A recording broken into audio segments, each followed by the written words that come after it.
What if I told you there's a drug out there that's going to reduce your heart attack and stroke risk by 27%? 27% lower risk of heart attack, 22% risk of stroke. Baby aspirin? No. Cocaine? No side effects like that. 50,000 people go to the hospital every year from gas bleeding from aspirin.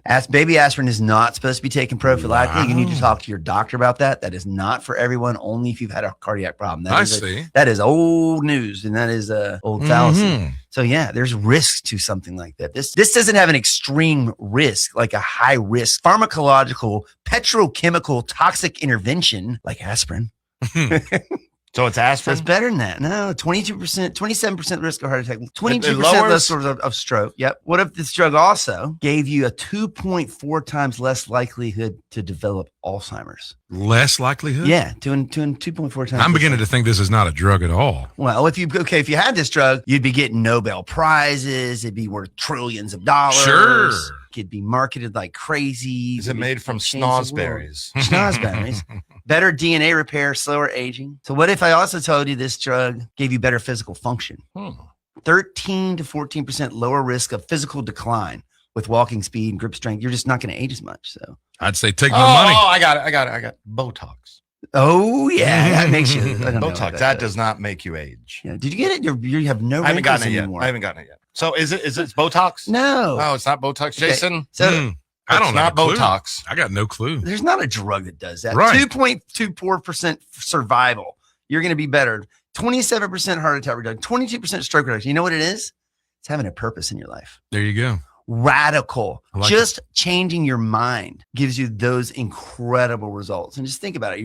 We're chasing medications for these numbers that don't work like that with risk of side effect. And our purpose does it without even thinking about it. So so why does that work? You've heard of blue zones? No. The blue pills? Blue zones. Yeah. Anyway. So kids are in school. Having purpose. Special purpose? That was clean. Not your special purpose. Yes, maybe. That may be your special purpose. But yeah, the blue zones are places in the world where people just live longer. They have less disease and they're not trying. They're not trying to go to the gym or trying to eat better or trying to avoid toxins in their life. It just happens because that's the community. That's just the way it is. They just tend to be more active. They tend to be more community related. They tend to have more purpose is one of the things that they measure there. But when you have a purpose, like 3 simple things, your behavior.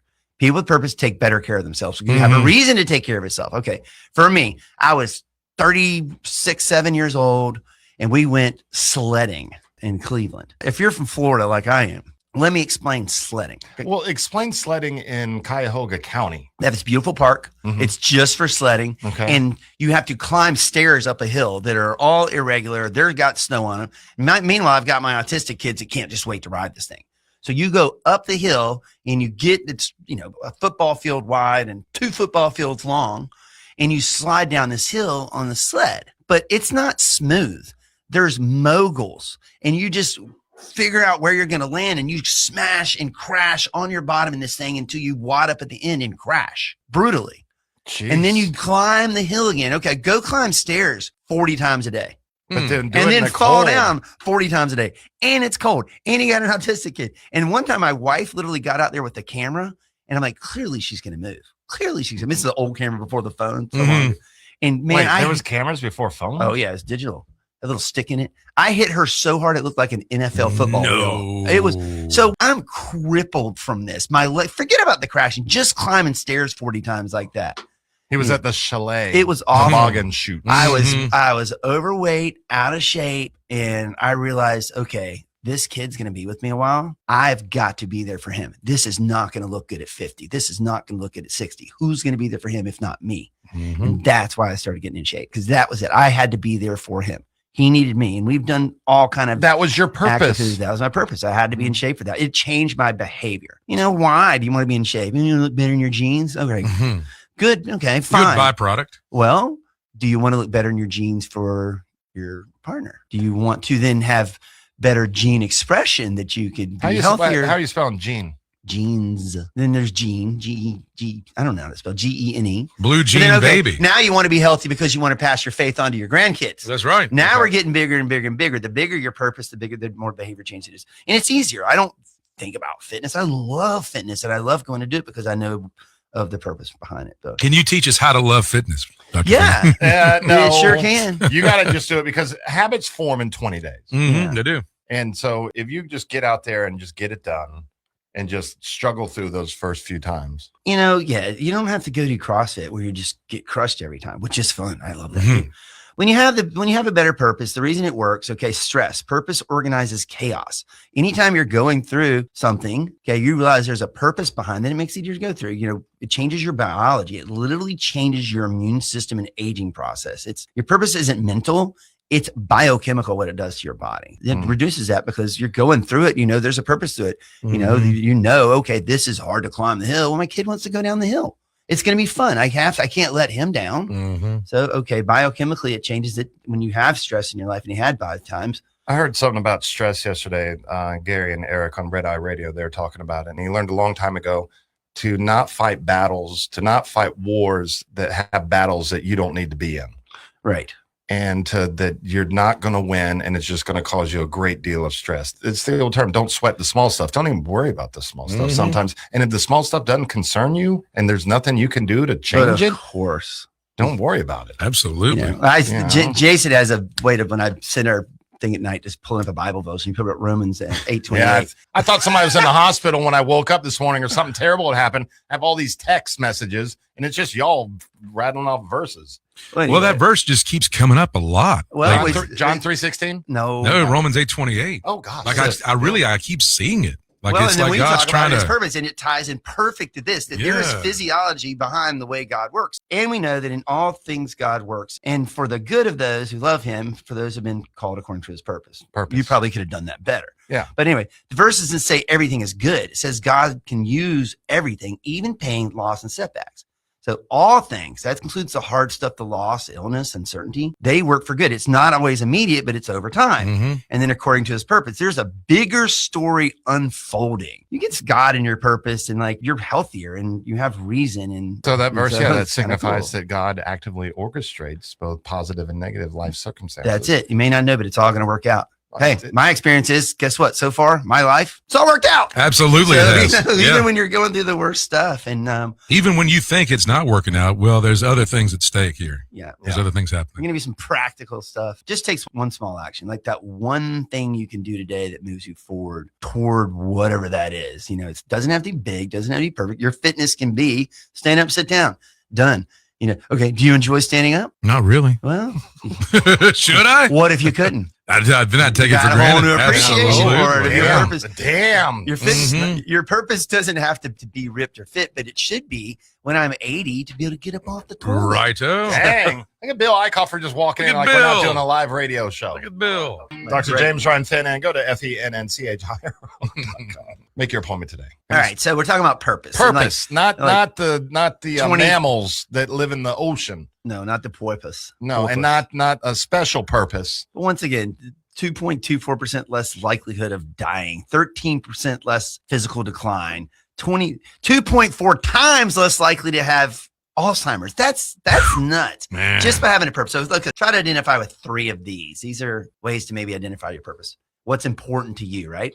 Okay. Achievement, community, creativity, enjoyment, expertise, independence, kindness, relationships, reputation, responsibility, security, self-control, spirituality, tradition, vitality. Give me a couple. Which one's sat home? Definitely spirituality. Of course. What else? Yeah, I'm with them. Really? So what else? Pick another one. I could see you with reputation. No, I'm not really worried about that. Probably. He don't give a dang about his reputation. Hey, experience, community, kindness. Yeah, kindness for sure. Community is big. Yeah, kindness and community. Yeah, so certainly spirituality in there and that connection. But I need to work on the spirituality part with me. Well, that's it. I love Jason's ability to and keep doing that. Every time last 2 times I've given you guys. Here's what we're going to talk about on the show tomorrow. Jason, just bam, you just recall that. You recall Bible verses like you. Oh, yeah, man. Like you do music, right? You have a recall love the for that. Bible. You just pull that up right away. Sure, man. It's amazing. So keep that up. I enjoy that. Yeah, 13 years ago, I had Joshua 1:9 tattooed on me. Did you really? Why did you get rid of it? It tattooed. You don't. I thought you meant you covered it up or something. I'm like, what? You had it. You always have it. What's Joshua 1:9? Do not be afraid. Wow. What's John 11:35? I don't know, man. I'm the way and the truth of life. No, Jesus wept. Jesus wept. Yeah, it's getting Probably sadder. This is your breakup song. When his stuff. girlfriend broke up with him over the hard habit. Sure. Anyway, so bringing it full circle, purpose literally changes your life, lowers your risk of heart disease, stroke, even helps you live longer. But the missing piece is action. Okay. And it's just easier to have the action, radically easier to have it when you have a purpose to do it. Why did the chicken cross the road? To get to the other side. But let me ask you. Because. But anyway.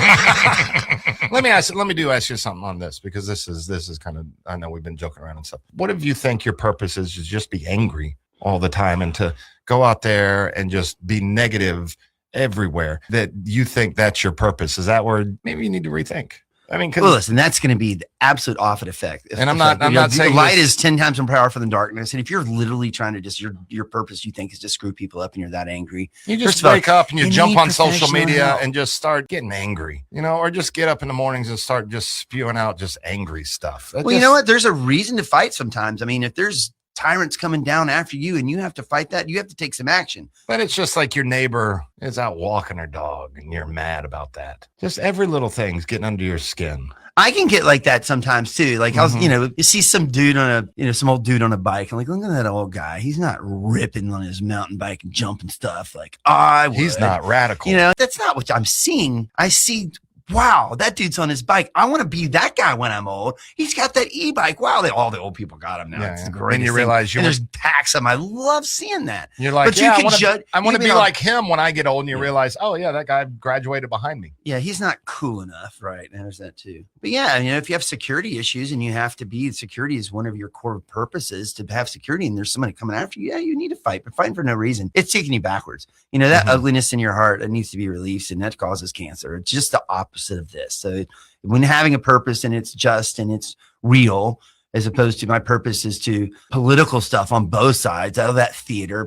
I know friends, she was on the dump the Trump thing, and she got so upset she had a heart attack. Yeah. That's awful. You shouldn't feel that we have friends on both sides. Extreme both sides. I got some right-wing nut dog buddies too. And I feel awful for both of them when they get all spin up out of that. But if your purpose is to, that ain't your purpose. But it could be. We need people that do political action and take things there. But man, if it's up and making you upset, figure that it should give you joy. But the thing is purpose. When you have the action, if you know your purpose, but your body's tired, stressed, inflamed, you're not functioning right, you can't make it happen. That's where your health comes in. So your body is the vehicle for your purpose. Your nervous system, your brain, all your spine, that communication system, that's what controls how your vehicle runs. And if you stressed out, misaligned, pissed off all the time, and it's your neighbor, but just because they're on their cool bike that they're enjoying, so you got problems. It requires all three. You got to have energy, consistency, and consistency to make sure that you're fulfilling your purpose. And that's why people start taking care of themselves. They realize their purpose. People come in.